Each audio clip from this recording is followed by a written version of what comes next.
બોલો બા. મારું તો બાબુ છે. શું નામ તમારું? મારું સુભદ્રા. સુભદ્રાબેન ક્યાંના છો? મણિનગર હરિપુરા. મણિનગર હરિપુરા. હા. કેટલી ઉંમર થઈ તમારી? મારી 76. 76. અરે 77. 77 નું બેસી ગયું. વાહ.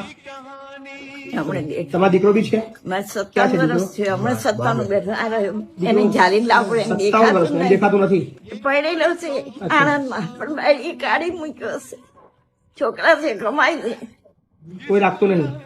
બાઈ 8 વર્ષથી મારી જોડે છે. હવે એને દેખાય નહીં, મારી આવક તો નહીં. પૂછ્યો પાડોશી કેટલા રોતા હતા, હું આવી પાડોશી પૂરું કરે, પણ ક્યાં સુધી કોકનું ખાવાનું? તમારા ઘરમાં કોઈ નહીં બીજું અત્યારે? કોઈ નહીં, અંબા દીકરો તમારો દીકરો ને તમે 2 જ જણા. બે. તો ઘર કેમનું ચાલે બા? આલે ને પાડોશી આડોશી. આડોશી ઘર ચાલે. અને આ દવા તો મારા છોકરાને ચાલતી હતી, હમણાં મેં 3-4 મહિનાથી બંધ કરી દીધી છે. એને 1200 રૂપિયાની દવા આવતી હતી, તો રોજ આપણે કોની જોડે માંગવાના? તોય બધા આપી જાય કે લો દવા લાવી દો. એટલે મારું ઘર તો ચાલે, પૂછી જોવા. કોઈ વાંધો નહીં, હવે ચિંતા ના કરશો. અહીંયા શાંતિ તમે 2 જણા અહીંયા રહો.